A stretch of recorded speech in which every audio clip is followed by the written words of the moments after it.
टूट जाएगी गाजा की डील, ये सवाल है हमारे दिल में, आपके दिल में, सबके दिल में, क्योंकि हालात इजराइल ऐसे बना रहा है। हमने इस बारे में बात करी थी जब डील हो रही थी कि कहीं ऐसा तो नहीं कि इजराइल अपने कैदियों को आज़ाद करवाए, फिर उसके बाद बॉडीज़ ले ले, और उसके बाद जब उसका काम निकल जाए कि अब गाज़ा के अंदर हमारा यहूदी कोई नहीं है, तो इजराइल दोबारा से अटैक शुरू कर दे। इजराइल के डिफेंस मिनिस्टर ने कहा है कि अगर हमास ने हथियार नहीं डाले तो ये डील टूट जाएगी। डिफेंस मिनिस्टर ने कह दिया है।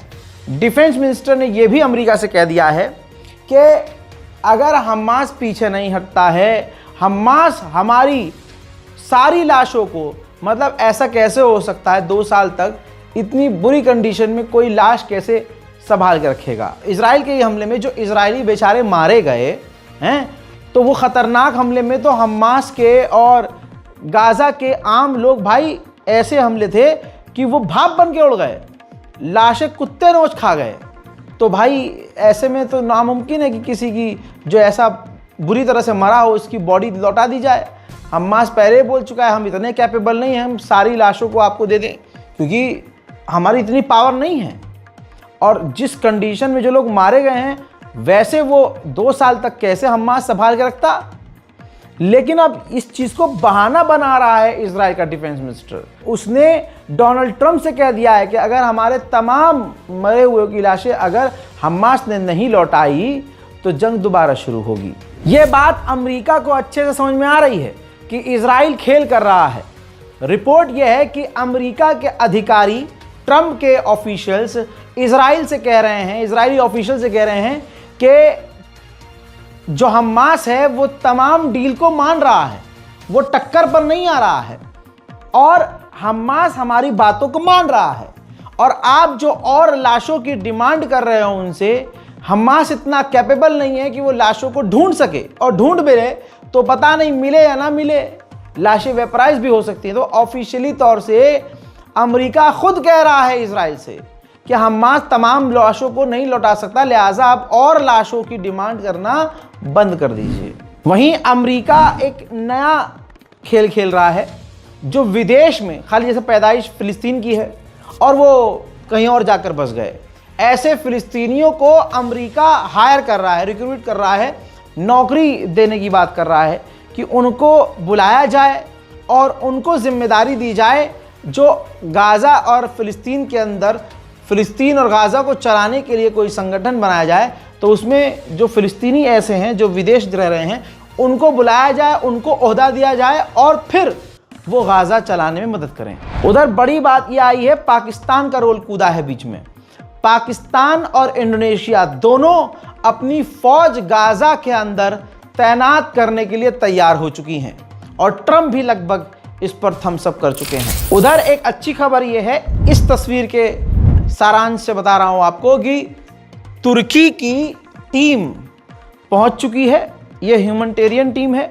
यह गाज़ा के अंदर इजरायली बॉडीज को, लाशों को ढूंढेगी ताकि ज़्यादा से ज़्यादा जो लाशें हैं यहूदियों की वो इजराइल को सौंपी जाए और हमास की मदद की जाए। इजराइल ने 45 फिलिस्तीनियों की लाश, गाज़ा वालों की लाश गज़ा को सौंपी है।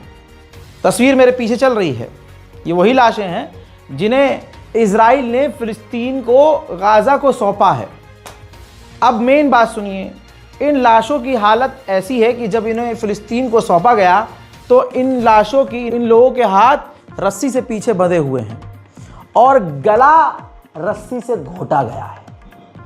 तो इजराइल ने क्या किया है गाज़ा के अंदर, समझ रहे हैं आप। यूनिसेफ ने कंफर्म कर दिया है कि गाज़ा के अंदर हर 10 में से 9 घर डैमेज है या पूरी तरह से गायब हो चुका है, तबाह, डिस्ट्रॉय हो चुका है। हालांकि ये बात आपके इस छोटे भाई ने 3-4 महीने ही पहले कह दी थी कि गाज़ा में अब कुछ नहीं बचा है। CIA के पूर्व ऑफिशियल ने एक पॉडकास्ट में कहा है, वो दिखा नहीं सकता हूं पॉडकास्ट, आप विजुअल देख लीजिए, कॉपीराइट का मसला हो जाएगा वरना। तो इन्होंने कहा है, CIA के पूर्व ऑफिशियल हैं, कह रहे हैं कि इजराइल फिलिस्तीनियों को मारना बंद नहीं करेगा, वो सीज फायर को फॉलो नहीं करेगा, क्योंकि इज़राइल के जो यहूदी लोग अमेरिका और इधर उधर रहते हैं पैसे वाले, वो गाज़ा, फ़िलिस्तीन, वेस्ट बैंक में ईसाइयों और फ़िलिस्तीनियों की ज़मीन को क्लेम कर रहे हैं कि ये हमारी है। और इज़राइल का मकसद ये है कि ज़्यादा से ज़्यादा फ़िलिस्तीनियों को सफाया करना और उनकी ज़मीनों पर कब्ज़ा करना। अब बताइए, CIA का ऑफिशियल कह रहा है ये, तो इज़राइल पर भरोसा कौन कैसे करे। दोस्तों, गाज़ा की जो ये डील हुई है, एक खुलासा हुआ है कि इस डील से पहले तुर्की के इंटेलिजेंस ऑफिसर ने पर्सनली इज़राइल के ऑफिशियल से बहुत सारी मुलाकात की, बहुत सारे वादे किए। अंदर ही अंदर इज़राइल और तुर्की ने काफ़ी लंबी चौड़ी बात की, जिसके बाद ये डील हुई है। लिहाजा तुर्की का इस डील के अंदर अहम रोल रहा है। वहीं इज़राइल को तुर्की से भी डर है। इज़राइल तुर्की की डेलीगेशन को, ऑफिशियल्स को गाज़ा के अंदर जाने नहीं दे रहा है, आने ही नहीं दे रहा उन्हें। उसका कहना यह है कि हमास को तुर्की या किसी और ग्रुप की ज़रूरत नहीं है जो उसकी मदद करें। हमास अपने ही दम पर लाशों को ढूंढे, यहूदी लाशों को, और हमें सौंप दे। हमसे कोई खतरा नहीं है, वो हमारे लिए काम करे। ऐसी कोई बात नहीं है, बहाना नहीं है जिसकी वजह से हम तुर्की की डेलीगेशन को गज़ा में जाने दें। अब इसके बाद नेतन्याहू, जो सीज़ फायर चाहता ही नहीं है, उसने कहा मुझे पता है कि हमास के पास अभी और यहूदियों की कितनी लाशें हैं। अगर हमास ने लाशें नहीं लौटाई तो हम एक्ट करेंगे। आप समझ रहे हैं गाड़ी कहां जा रही है? दोबारा से जंग की तरफ गाड़ी को मोड़ा जा रहा है। अब ब्रिटेन क्यों ना कूदे? ब्रिटेन ने कहा कि हम अपने दम पर हमास को डिसआर्म कर सकते हैं, जैसे हमने नॉर्थर्न आयरलैंड में किया था। हम इतने कैपेबल हैं। हाँ, सुअर की नस्लों, निहत्तों, कमज़ोरों, भूखे और बूढ़े लोगों को तुम मार तो सकते ही हो। हमास बार बार कह रहा है कि हम जितनी लाशें लौटा सकते थे हमने लौटा दी हैं इज़राइल को, और अब अगर और लाशें ढूंढनी होंगी तो भारी और एडवांस इक्विपमेंट्स लगेंगे जिनसे लाशों को ढूंढा जाए, और इसमें टाइम और एफर्ट्स भी ज़्यादा लगेंगे। एक निडर पत्रकार ने यूरोपीय यूनियन के ऑफिशियल से सवाल ऐसा किया कि उसका सारा पानी ही आंखों से उतर गया और नंगा हो गया, और जो यूरोपीय यूनियन है उसका दोगलापन दुनिया के सामने आ गया। यूरोपीय यूनियन बार बार ये मांग कर रहा है और मांग आगे करेगा कि यूक्रेन के अंदर जो रूस ने तबाही मचाई है उसका हर्जाना रूस भरे। तो पत्रकार ने यही बात कही कि अगर आप रूस से कह रहे हो कि यूक्रेन की तबाही का हर्जाना रूस भरे, तो गाज़ा की तबाही के लिए क्या आप इज़राइल से मांग करोगे कि इज़राइल हर्जाना भरे? इस पर यूरोपीय यूनियन का जो लीडर खड़ा हुआ था ऑफिशियल, उसने कहा सवाल बड़ा इंटरेस्टिंग है, लेकिन मैं इस पर जवाब नहीं दे सकता, कमेंट नहीं करूंगा। बेगैरती देख रहे हैं आप, नंगे कैसे किए जाते हैं हरामियों को, देखिए। You have been repeating several times that Russia should repay for the reconstruction of Ukraine.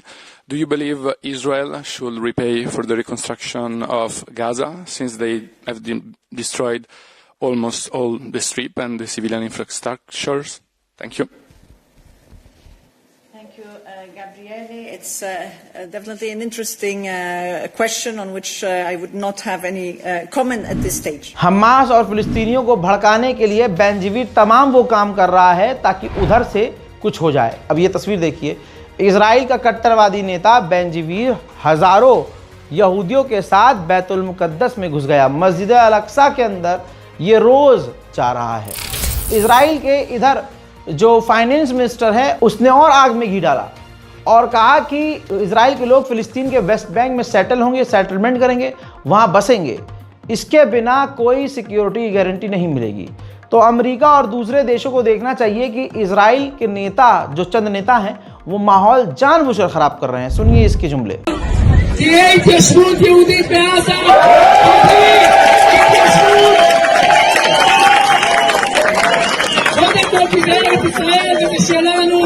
אבל קיבלי התיישבות לא לפני להם ביטחון.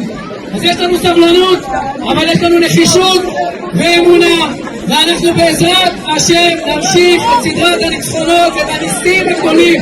והקדוש ברוך הוא עושה איתנו, וניצחון מלא גם ביד, וקולות השמחה. अब यूएन ने क्लियर कह दिया है कि गाज़ा को दोबारा से बनाने के लिए $70 बिलियन लगेंगे, जो कि काफ़ी मुश्किल है दोस्तों, बड़ा अमाउंट है।